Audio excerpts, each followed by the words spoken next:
Welcome to Politics Done Right. I am your host, Egberto Willies. This is the progressive program that will take the mystery out of politics. This is the program that will encourage you to make sure government becomes we the people. Whether you are liberal, conservative, or otherwise, you get to air your point of view.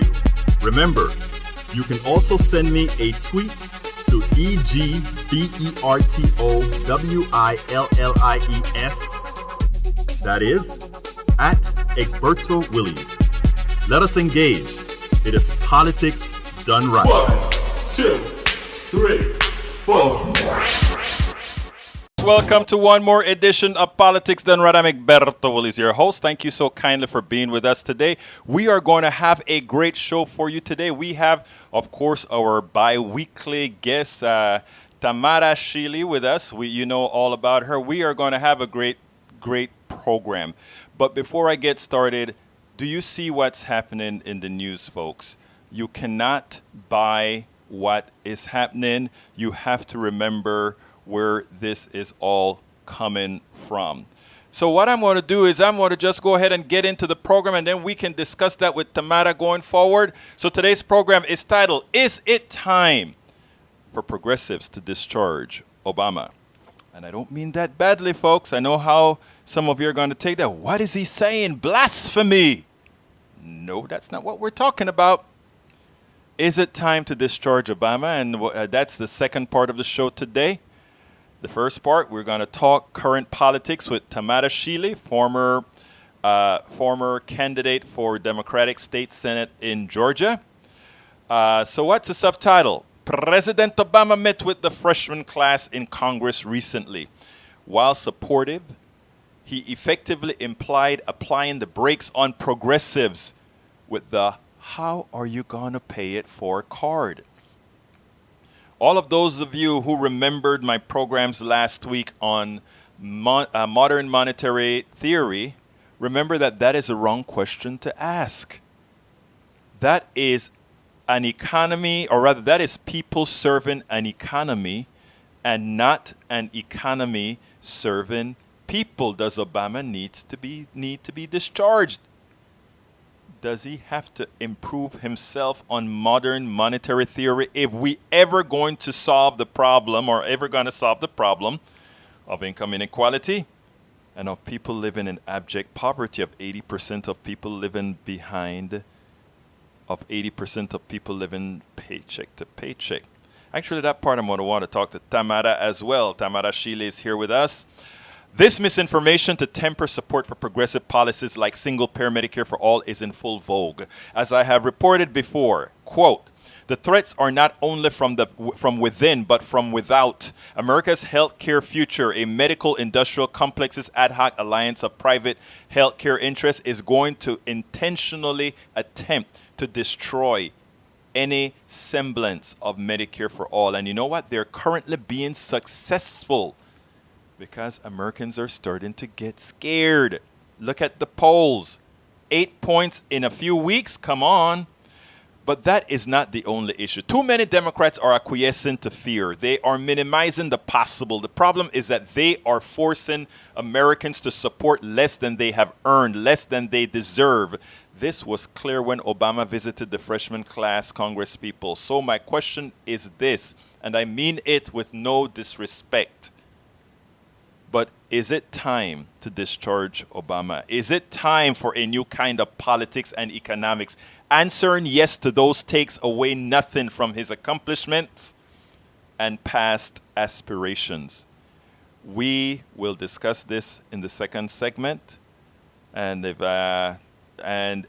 don't forget, it's a call-in show. And if you want to queue up to that, you know what the number is going to be, 646-716-5812. Again, that number is 646-716-5812. But without further ado, we bring you Tamara Shile. Tamara, how are you doing today, my dear friend, my great politician no longer politician, but activist.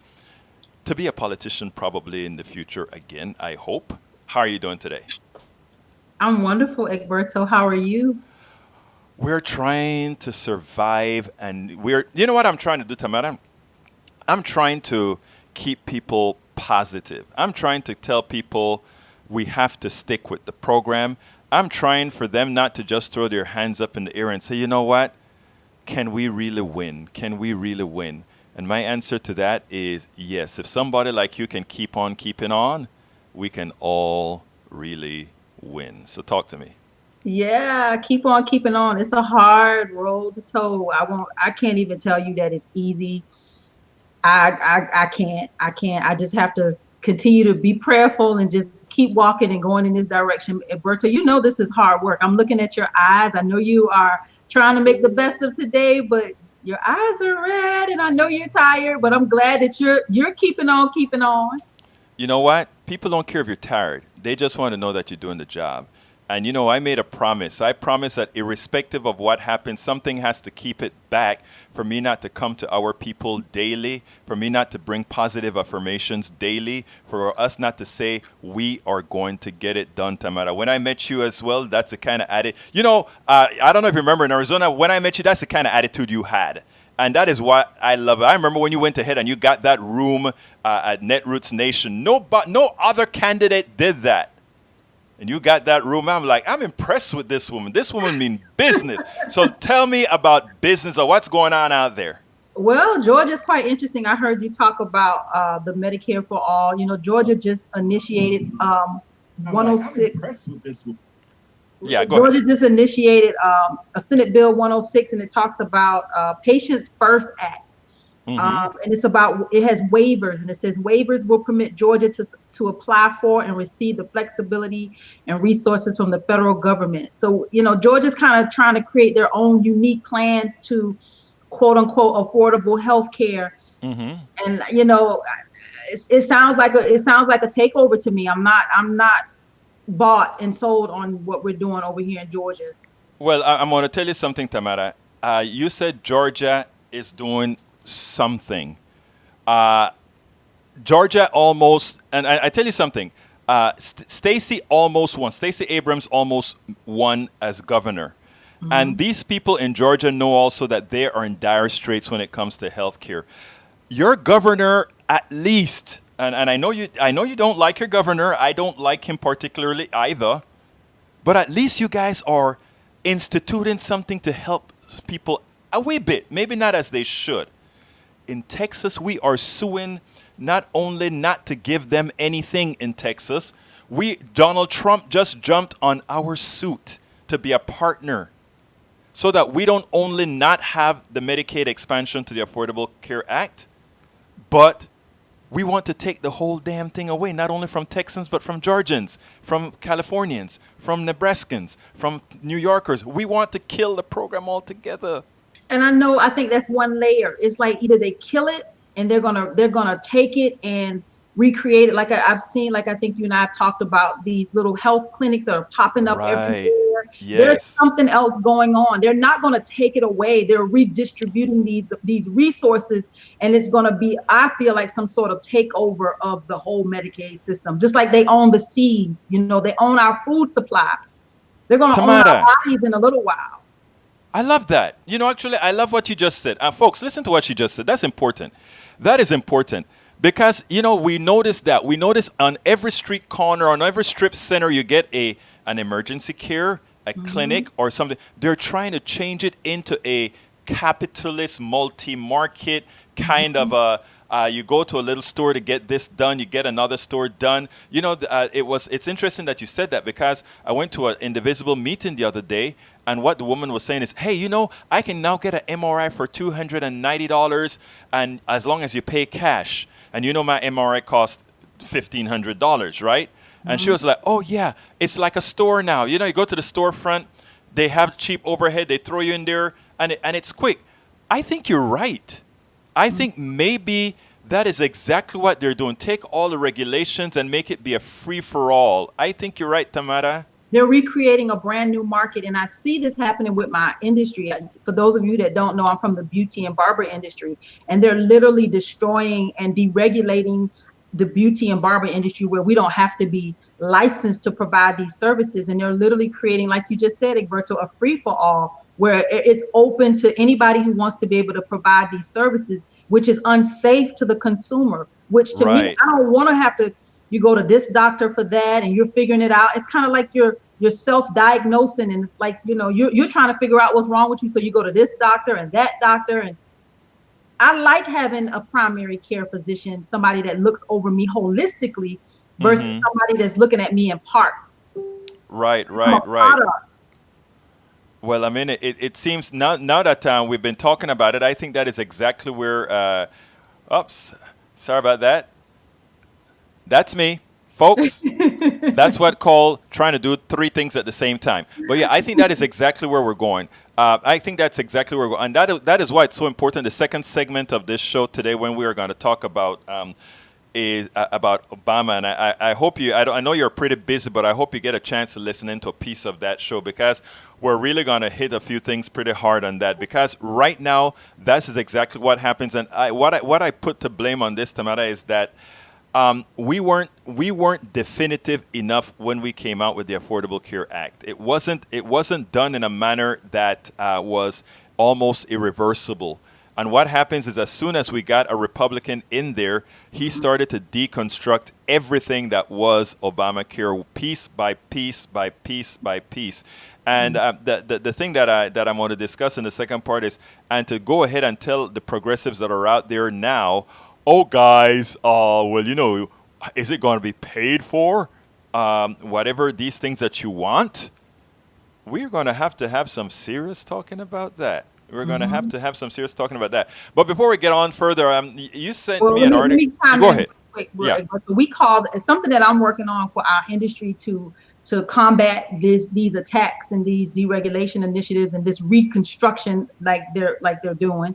We're working on what we call a sustainability model, something that we can put together that will sustain our industry as a whole, so that they are not able to break us apart and deregulate us. So I think there definitely needs to be some more work done with healthcare to hold it all together.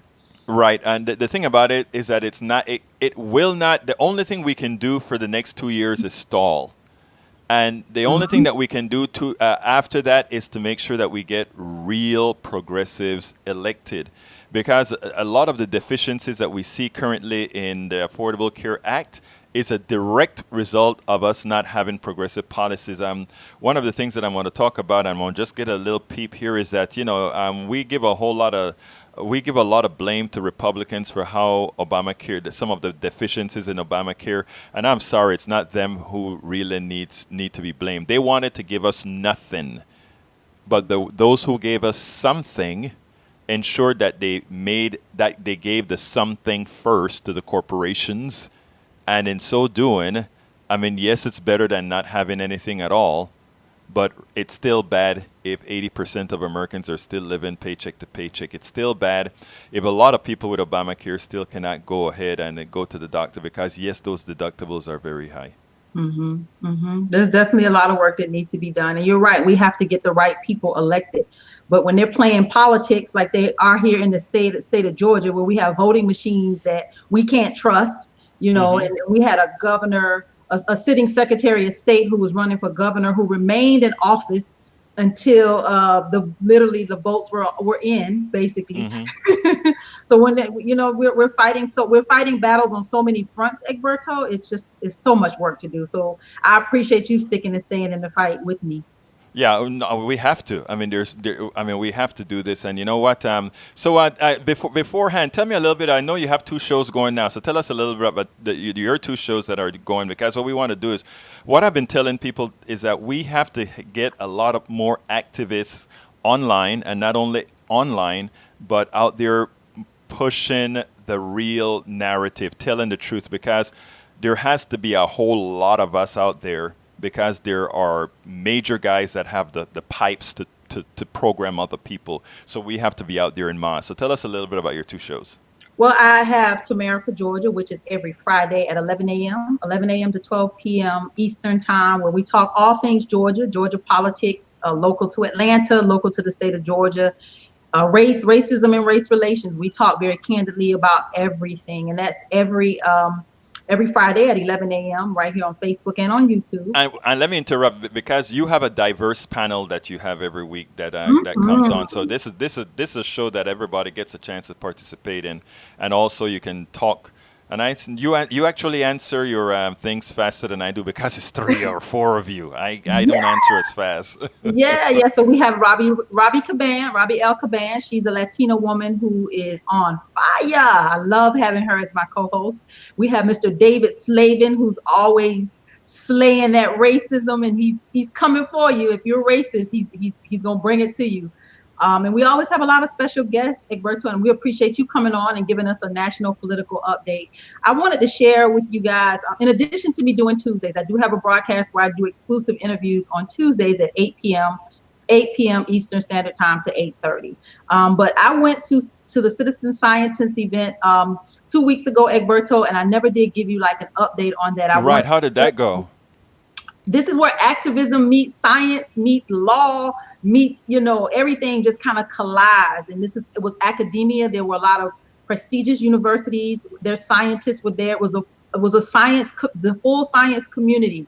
And I learned a lot. The one takeaway that I can just say, there's a lot of work that needs to be done even in that space, Egberto, because the scientists that were there, some of the research that they're doing, not to discount it or discredit it, but they're doing some research. There was a gentleman that talked about swabbing of the belly buttons. Huh? Exactly. What was that all about? Yeah, exactly. They're looking at the bacteria in the belly button. He talked about kneading sourdough bread and how the bacteria from your hands affects the taste of sourdough bread. And to me, Egberto, that's science for science sake. And I think there's so much that needs to be done. I was there with the environmental justice community where there's water that's tainted, like here in the state of Georgia. I was sharing with you earlier that the water, we got an F, for lead in our water. Right. Texas is on the list too with getting an F. Y'all got an F too with lead in water at school. There's so many bigger fish to fry, Egberto. There were people there from Detroit and California that were talking about the air quality. One gentleman told a story about how his brother who was ill would like to go sit on the porch, and every time his brother sat on the porch, he'd get sick and have to go to the hospital because of the air quality in his own neighborhood, and how they moved out of the white people out of that part of the area and left all of the poor people, the black and brown people. They're still there in this contaminated space. So when I went to this event, great event, I think I was glad to see that this year they had invited more activists, more people from the environmental justice community, where we really see some real problems that affect people. I think they know, honestly, Egberto, more about the birds and the bees and the trees than they do about what's actually happening with people. But I appreciate the fact that they've opened their doors and have invited people like us in. Let me stop you. That's a very important statement that you mentioned there. Say that again, please, about the trees more so than the people. That's prescient. They know more about the birds, the bees, and the trees than they knew about what was happening with real people. And that, to me, like I said, the science that they're doing, swabbing of the belly buttons and testing and tasting the sourdough bread because of the bacteria on your hand makes it taste different. I mean, I think we're beyond that as far as science. I think we need to really get down to, things that are really affecting health and public health. There's a lot of work that needs to be done. So I was glad to be there, and I'm hopeful to stay a part of that organization so that we can bring some of these kind of issues to the forefront. Now, what do you consider that you brought back to the community based on going to that? Because I think you were there for a whole 5 days, right? I was there for 5 days, Egberto, 5 full days. We went over and we went to a community where they are literally building a highway through a black neighborhood, literally building a highway. They have, they're industrializing this area where it's big businesses taking over in that area.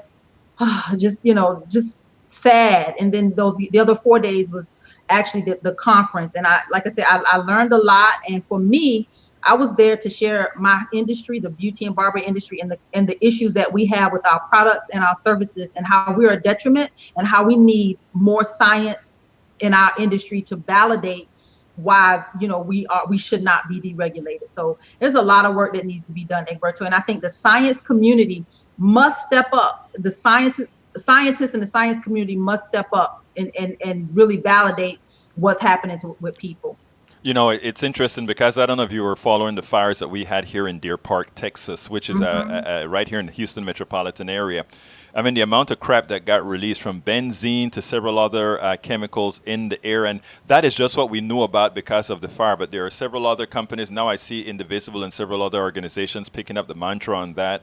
But these areas are controlled. I mean, these areas are polluted areas, and you know who live in these areas, you know. So, I mean, this is all about, you know, it's Latinos, blacks, poor whites. A lot of those folks are in these particular regions. And, you know, we refer to it a whole lot of times. I was about to say jokingly, but that would have been evil for me to say that. But we refer to it as Cancer Alley because if you take a look at the demographics, and not only that, but you take a look at the cancer rates in the different parts of Houston, you see how bad it is to live in these particular areas. And the funny thing about it is these are the same companies who, when it comes to giving, let's say, health care for all and all these kinds of things, they would be some of the first ones that oppose that. Yet they're the ones that, if you look at causality, they're the ones that are inflicting that. You know, we call them, you know, in the parlance, externalities of fuel isn't shown up in the price and all that good stuff. But that's the truth. Nobody pays for those people, so we get the conditions that we continue to have. I'm glad that you really enjoyed that science thing and that you're kind of bringing a whole lot of those things back. So what else is happening before we go? I'd like to hear a little bit more of what kind of plans you have going for you these days. Ooh, it's been 2 weeks. I know. I'm staying busy, Egberto, fighting a good fight, paying attention to Georgia politics and watching my industry and just trying to get through these legislative sessions. I think if people aren't paying attention right now, you know, they really need to be in their state legislatures. Everybody's pretty much in session. Texas, you guys have a session every 2 years, and we have counted well over a dozen bills that affect my industry alone. So we're like hammering you guys right now, trying to stay abreast of what you guys are doing. Oh, so you're following some of the laws here in Texas that are going up for your industry? I am. Absolutely, we are. We have a deregulation bill. They're trying to deregulate beauty and barber professionals right now in your state of Texas, Egberto, and we are literally just sounding the alarm and doing our best to try to shut it down.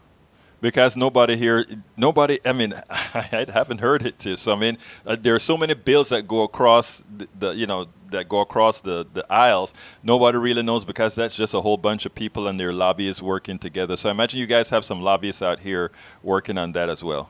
Activists. We stay away from that lobby word. That's not a word for activists. We love our activists and we advocate for our industry. Activists. I made the mistake. It is activists. So, anyhow, Tamara, before we go on to the Obama section, do you want to add anything about, you know what my other section is about, and I'm going to give you a chance to tell me, what do you think? Is it time to, I don't want to say, what is the word I want to use? Is it time for us to release Obama? I think it's time for Obama to evolve into where we are today. I think he gave us hope. And we were encouraged, and his words just resonated with all of us, but we're beyond hope. And we have a whole ADOS movement where black and brown people are saying, if you don't give us some reparation, we're going to withhold the vote. And that's something that we're using out here on the East Coast. So Obama's message must evolve, because if not, we will release Obama. Oh, okay. With that, I think that is a good way to end it right there, Mademoiselle Sheely. Thank you, sir. I look forward to being back every 2 weeks, Egberto. Every 2 weeks, and I guess I'll see you guys on Friday if you have a little spot for some for some national stuff, right? Absolutely. Thank you. You have a wonderful day, Tamara. Folks, that was Tamara Shaley. Thank you so kindly for having been with us, bringing us. Look, she is one of those activists out there in Georgia, and not only in Georgia. As you can see, she knows quite a bit about some of the stuff happening in our legislature that I hadn't a clue of. So, Tamara, muchísimas gracias y tenga buen día. You have a great day, and we are going to be going to, guys, you know what now? You know what we're going to talk about. I gave a title. The title of the show today was quite simple. And I don't want folks to just go ahead and think this is anything negative or anything of that sort. It is not. So the title of the show today for that was, Is It Time for Progressives to Discharge Obama? And what happens is there is a blog of the week that I want to read. This one isn't particularly, well, not, it isn't particular mine. This isn't mine. This is actually what I read at Common Dreams. But when I read it, I said, thank you. And the reason I said thank you is because it's something similar to what I'm writing at Daily Kos for Sunday. It's a very important piece, and I need you guys to listen to it distinctly. This is very important. So let me start by telling you this. Do you know what time it is? It's time for the weekly blog post.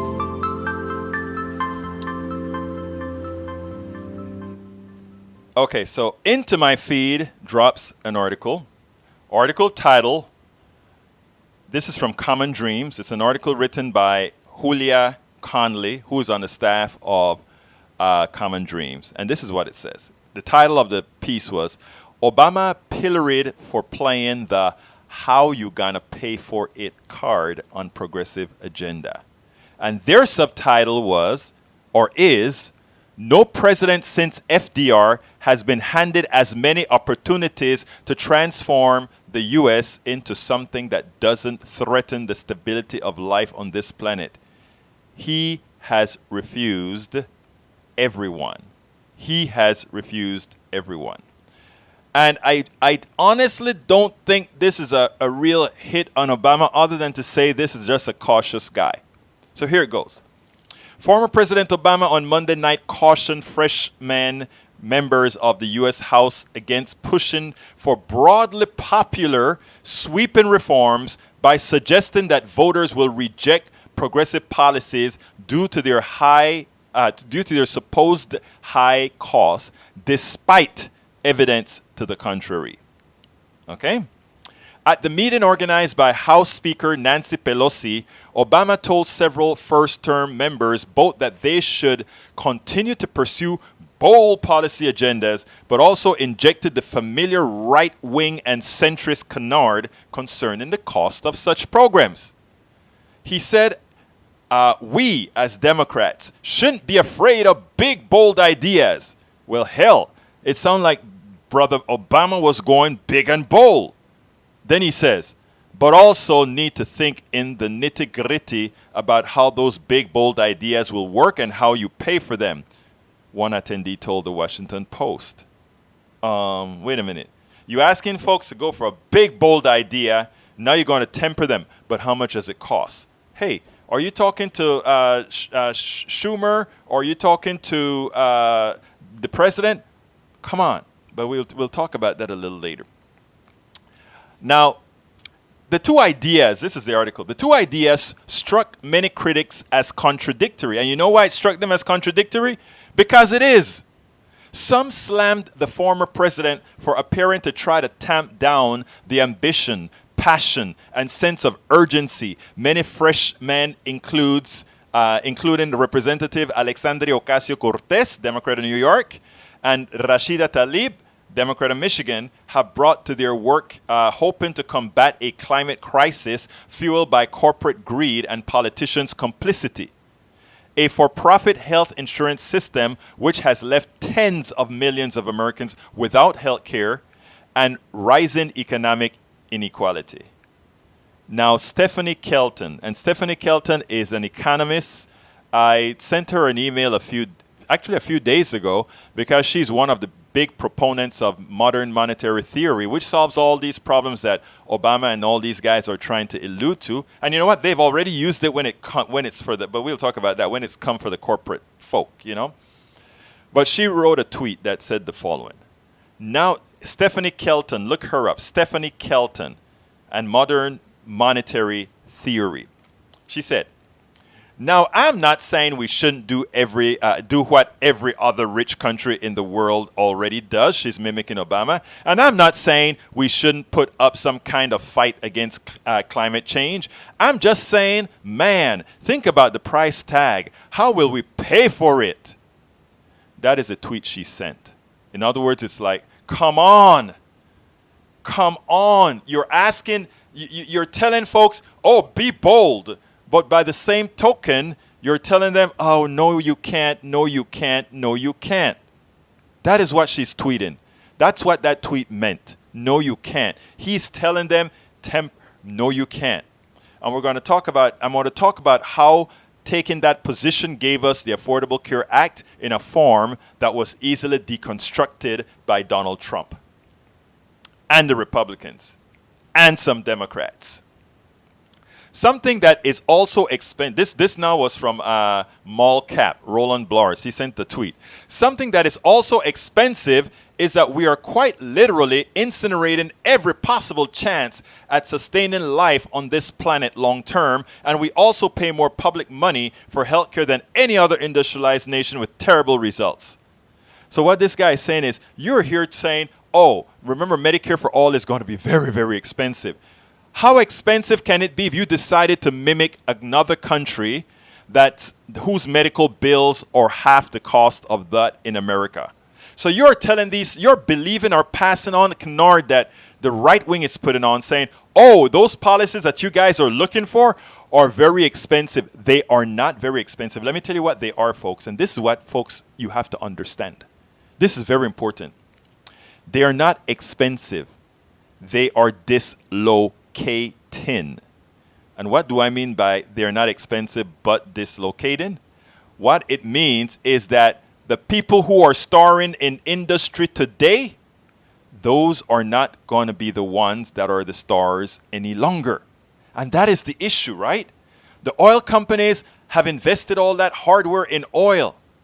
To tell them now that a lot of their energy can simply be grown and gotten from solar, and it is like, oh, that means we are no longer in the lead. Oh my God, we are no longer in the lead. So these guys are not saying, it's not that these things are expensive. It's that the money no longer goes to those fat cats. It goes to the new fat cats. So the old fat cats are fighting. The old fat cats are fighting.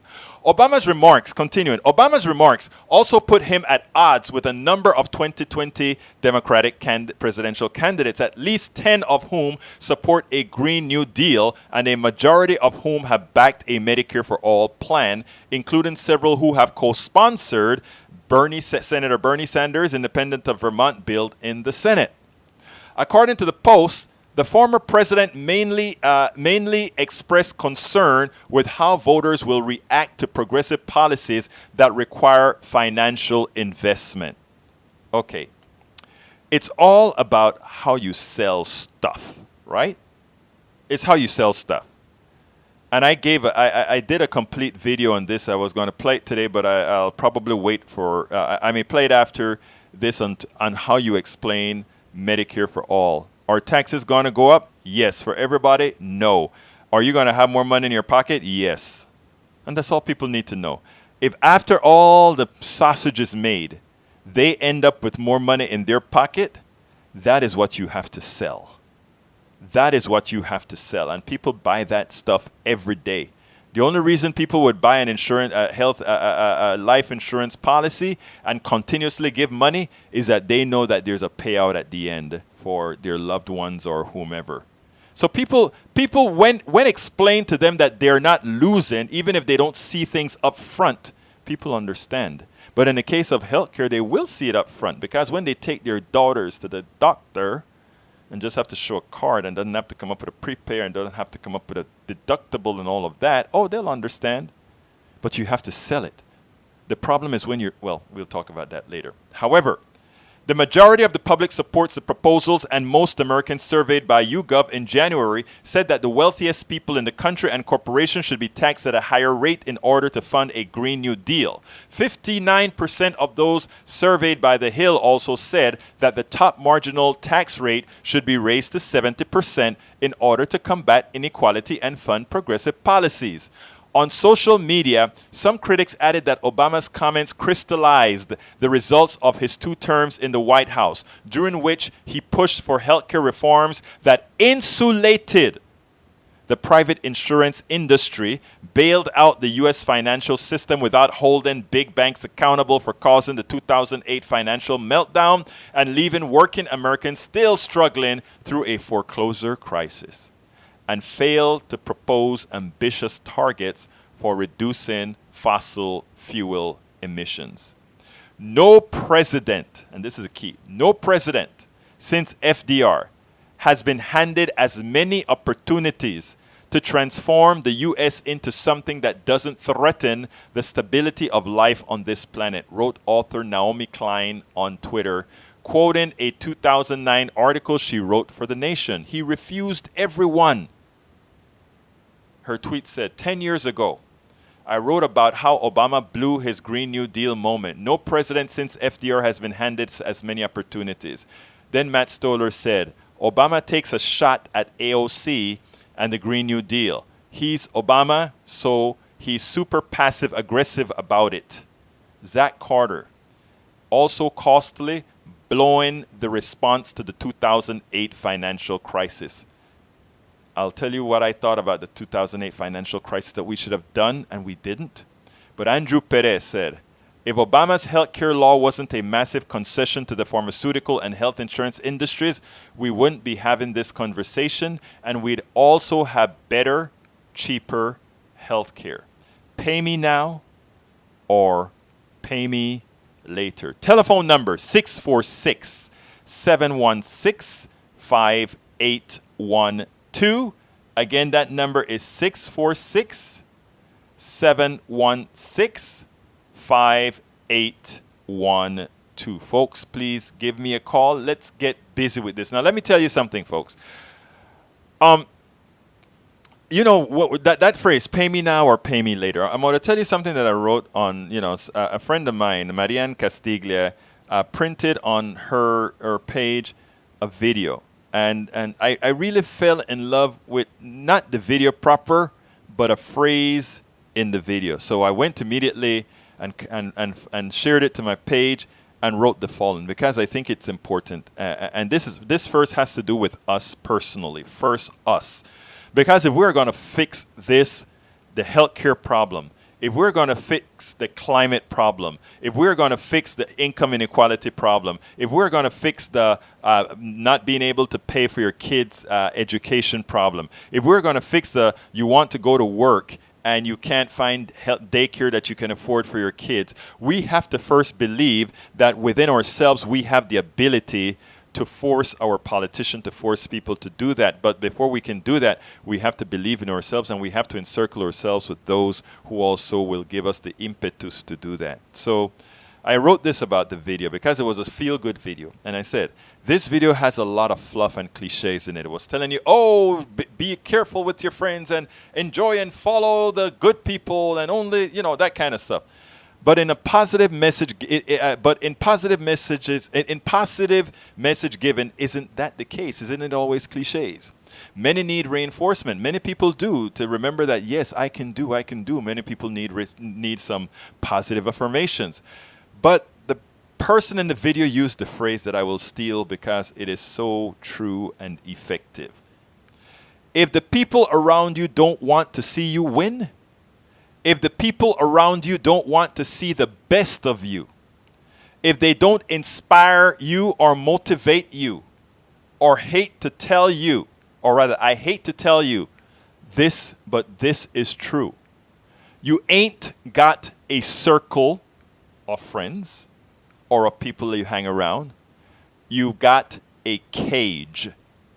And my contention to many of us is by living within our circles of friends or circles of modality, our circles of people that we don't want to, that we think wish us well, or that we don't want to leave that cabal, or we don't want to leave the security of that. In effect, what we have is a cage. This is true for friends, business colleagues, boards. In serving on several boards, the successful ones have each broken out of that cage. When one watches the behavior of friends and colleagues, too many have yet to differentiate circles from cages. Circles from cages. It is a human condition which allows too many to stick to the comfort of what they think they know. It is why people find it hard to escape even intolerable conditions. I speak to good people, even on the right, who would agree with our policies all day. I speak to people that agree with our policies all day, but think they are in a protective circle, and as such, they just cannot make the leap. Virtual bars are stronger than the thickest steel ones. Virtual bars. Enslavement within your own mind. Enslavement in thinking that you can't make a difference. That is stronger than thick steel bars that has you in jail. But folks, the goal of politics done right is to do all four. Promote your winning, the best of you, inspire you, motivate you. In other words, unpresumptuously uncage us all. Uncage us all. What I think Obama did at that meeting in front of all those young progressives. Yeah, there were some people that call themselves centrists that just got elected in the new rooms, but basically the tipping point for this election was the progressive mode. A lot of people say, well, it's a lot of centrists that got elected. Yes, they did. But they got elected because we had the Delta. They got elected because again, let me repeat. They got elected because progressives came out and they laid the message. Professor Foxtrot, thank you. It's not about punishment. There's a whole lot more that goes into that. Yeah, I heard about the Smollett case and Obama's secretary as well. I did hear about that, Professor Foxtrot. But anyhow, so Professor Foxtrot's on YouTube Live. Anyhow, folks, what I'm trying to tell you here is this. What Obama did when he went into that room was exactly what Obama did with Democrats for the Affordable Care Act. I want to remind you guys, we had a veto-proof Senate and a mass amount of folk in Congress. We could have revolutionized healthcare. We didn't need to ask questions of industry. We could have just done it. But again, you have to ask yourself, do you care more about process? Do you care more about your next, a next election, all these things? Well, the people who stop, we like to blame a lot of Republicans for a lot of things in Obamacare. I was one of the first ones to tell you straight up, don't blame Republicans for the state of Obamacare. Blame us, Democrats. And the reason we have to be blamed is because if we had gone far enough, if we had taxed who needed to be taxed, if we had done all these real things, then people would have been able to afford care. And when they see that how it works, just like it's working in Canada or working in the UK or elsewhere, do you think that the crap that Fox News is putting out there or what Donald Trump is telling folks would actually work? They always talk about we want freedom. Do you know the freedom of your child is sick? Your child can't breathe. And the first thing you do isn't to say, oh my God, I am just going to, I can see that she's coughing green and yellow. I can hear her barely able to breathe. But my God, we don't have the $80 or the $100 for the urgent care right now at all. We don't have it. We don't have the $50 copay. We don't have it. So we try to wing it. And if we go to the emergency room, they have to see her, yes. But that immediately puts the family in bankruptcy, because as soon as that $5,000 bill, if I can't afford $5,000, how can I? If I can't afford $50, how long is it going to take me to be able to afford $5,000? Never. Never. People are living through this, and this is our fault. We had the power to make this, to make the healthcare system the way it should have been. And don't tell me it's the Republicans who stopped us. It is the same attitude that Obama walked into that room with.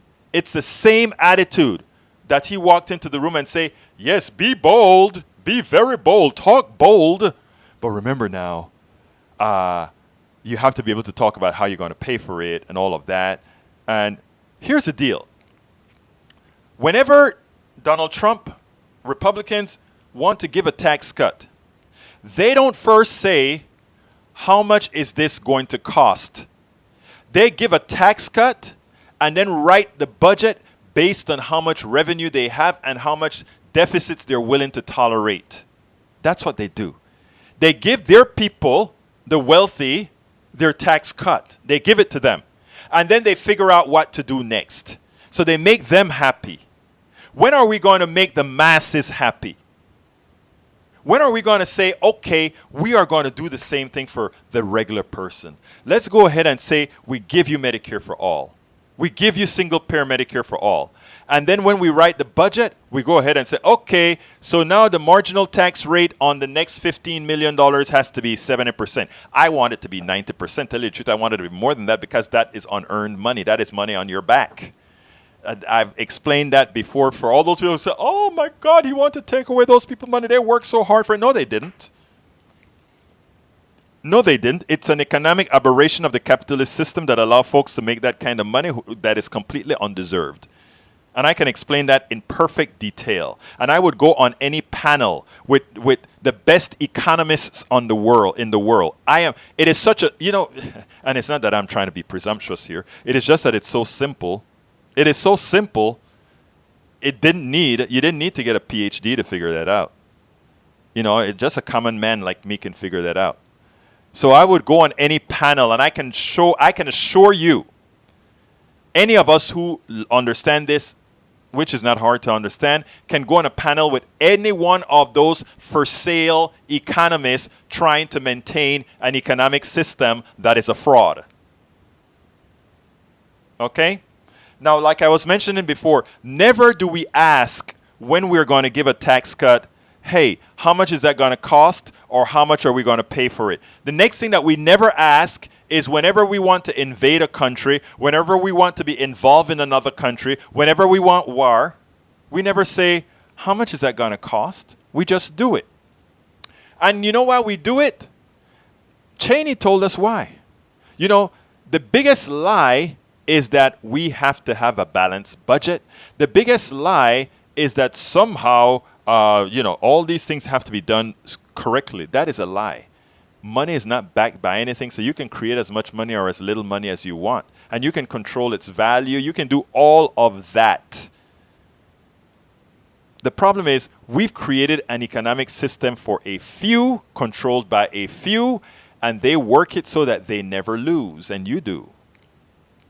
But it's hard to teach people this when you have the big masses telling you about rules on how things work and you having to believe those rules. That is difficult. And that's why you need thousands of politics done right. Thousands of these programs out there we need. We need thousands of these programs explaining to the American people how things really work. That is what we need. Thousands. Thousands of people out there doing that. Let me tell you, how do we pay for this? How do we actually pay for all these things that we claim that we need? I had a program last week called that explained modern monetary theory.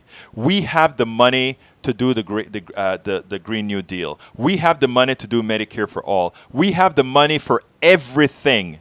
We have the money to do it all. We have the money to fix the airports. We have the monies to fix the roads. But you are being lied to. And when Obama walked into that room with all those freshman senators, he was carterizing in those people's minds the fallacies that he also has learned about how our economic system work, unfortunately. Unfortunately, he has cauterized in his mind how our economic system work, and he's attempting for all those newcomers like Ocasio-Cortez, Ilma Omar, Talib, and all these others. Oh, we have to talk about how we're going to pay for it. Trump didn't do any of that for the confounded tax cut. And he knows why. Because they also understand modern monetary theory, and they also understand that deficit doesn't matter. And I did a whole 2-minute skit on this as well. I did one on for Healthcare for All. I did one on this. And what I need to tell you is this. You know, if an economic system is a failure, if you know the following. There's a whole lot of work that needs to be done. There are a whole lot of people out of work.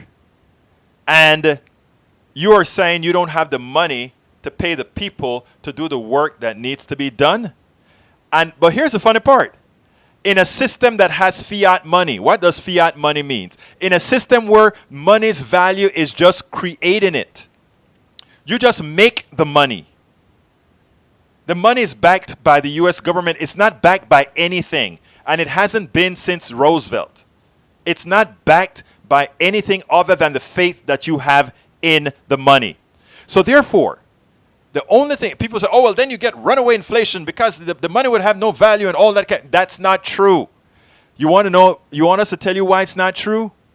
When the economic crisis came with the banking system freezing, we had something called quantitative easing. We threw a lot of money into the system. We just threw into the system. We just threw money to dissolve all the crazy things that those bankers who are supposed to be PhDs, who are supposed to know more than you do, the ones who crashed the economy, we went ahead and dumped dollars to save them. Where are the dollars to save the Americans who want health care? Where are the dollars to save the Americans who need care for their kids? Where are the dollars to save the world from economic catastrophe? Or from natural catastrophe, environmental catastrophe. Where is it? And the reason why this is this way, folks, is simple.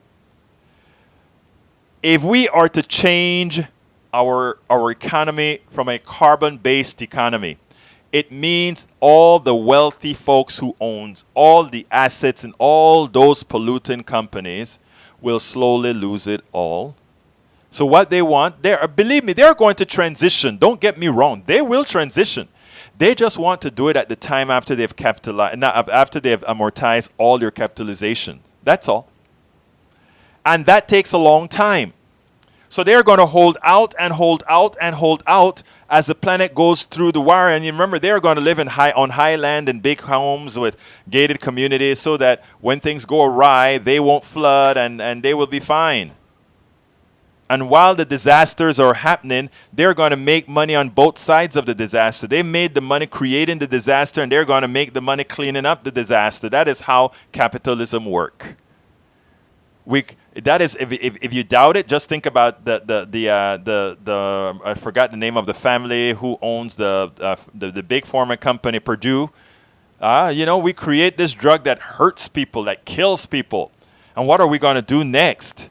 Oh, we're going to make a drug now that's going to cure what we created.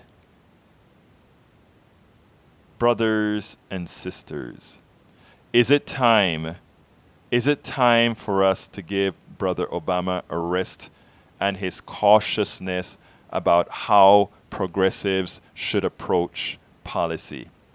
My answer is, actually, I like the answer Tamara gave earlier. It is time for President Obama to evolve. I gave President Obama the benefit of the doubt because, yes, it was a difficult task for him being the first black man in the office. We knew that the spears were going to be coming from all sides. So therefore, we give him the benefit of the doubt. Democrats could have done a much better health care deal. They didn't because many of them were already owed to the pharmaceuticals, owed to the insurance companies, etc. Okay, it's a new day. We're getting rid of those Democrats. We're electing progressive Democrats. Yes, some people are going to still remain their centrist ways. But the thing about it is we have to get rid of that. We have to let it be known now. Progressive values are what people want. We cannot allow them to lie and corrupt what it really means, and that's why we need programs like this. So I want to now, before I go to my ask, I want to ask you guys to remember certain things. Okay, we can afford.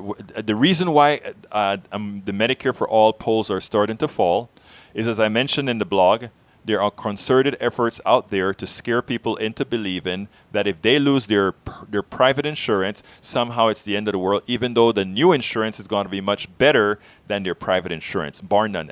That's an absolute statement. The insurance that comes with Medicare for All, it's not Medicare as we know it today. It's Medicare that covers everything. And it's going to be better than what you have, period. Number two is at the end of the year, when you add up what it would have cost you if you didn't have Medicare for All and what it cost you for having Medicare for All, you're going to have quite a bit more money in your pocket. Are your taxes going to go up? Yes. Is it going to be greater than the premiums you now pay? No. It's going to be less than the premiums you now pay. And because you don't have co-pays and have to meet deductibles, it's going to be even much less. We have to start telling people that is what we're talking about. We have to start telling people that these things can be paid for. We have to start telling people about different types of economies where this works. And it's not about disrupting the economy. It's just about doing what's right. It's just about doing what's right. I'd urge you, I'm trying to get Stephanie Kelton on the show. She is an expert on modern monetary theory, and she can explain it from an economic standpoint, not from the layman standpoint that I am making sure to tell you, because I do think a layman standpoint is important. But she will be able to tell you exactly why we have the money to implement the entire progressive agenda. We have the money, and you know what? It helps not only people in Appalachia, not only people in the ghettos and the barrios, it helps us all. The only people that will suffer, and suffer means that their pilfer just will be smaller. That's all it means. It just means that rich people will have just a little bit less. It doesn't mean that they won't be rich anymore. Because it's not like we're going, if I were the imperial power of the United States, personally myself, if it were up to me, I know this will never pass muster, and nobody based on our culture believes in it. But if it were up to me, I would the pilfer that these guys did in the banking industry and all these executives, I would wipe them clean. I would take all their monies away because they stole it. But that's not how we work in the United States. That's not how we work as a society. You know, what they did wasn't illegal. It was what I call legal theft. But I would even make legal theft illegal and take their money for having been immoral in doing that. But again, that'll never happen because that's just not how we think. But anyhow, before I go, it's that late. I need to go ahead and give you my little thing here. Folks, please be cognizant to what we all have to do to get this stuff done. We have to have a whole lot of politics done right out there. I'm talking about programs and programs and programs from a whole lot of other people with different spheres of influence to really get this message out.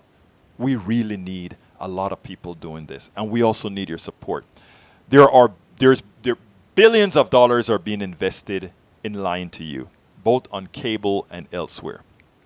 Little folks like Politics Done Right and Tamara for Georgia and the movie and the Majority Report and a lot of these other places, they are sustaining themselves on small contributions and small subscriptions.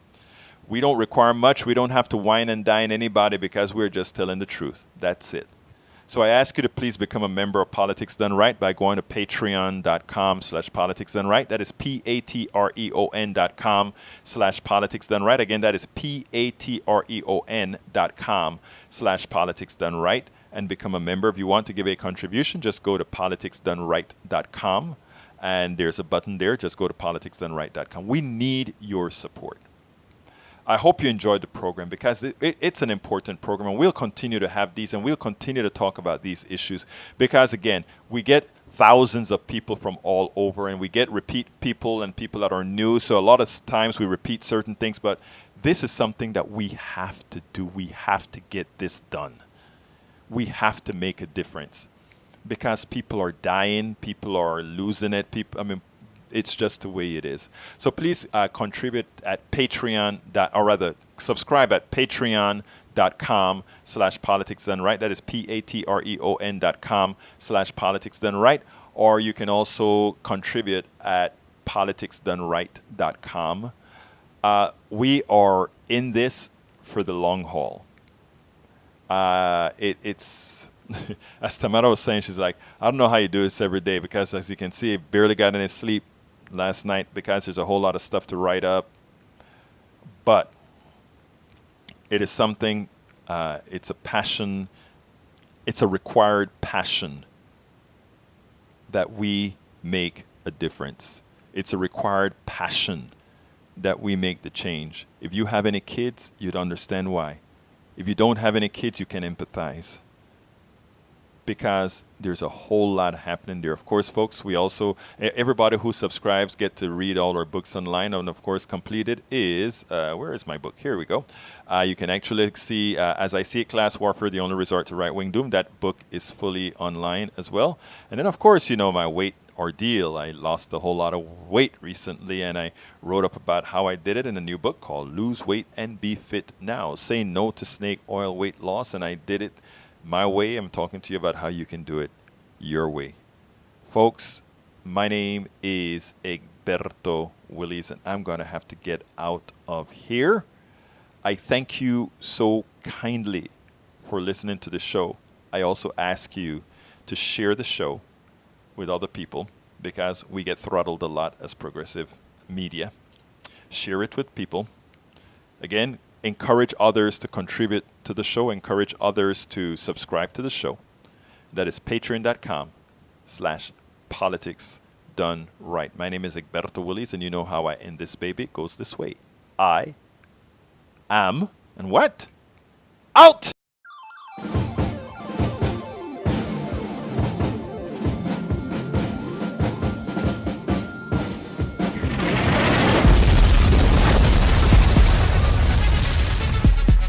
Welcome to Politics Done Right. I am your host, Egberto Willies. This is the progressive program that will take the mystery out of politics. This is the program that will encourage you to make sure government becomes we the people. Whether you are liberal, conservative, or otherwise, you get to air your point of view. Remember, you can also send me a tweet to EGBERTOWILLIES. That is at Egberto Willies. Let us engage. It is politics done right. 1, 2, 3, 4.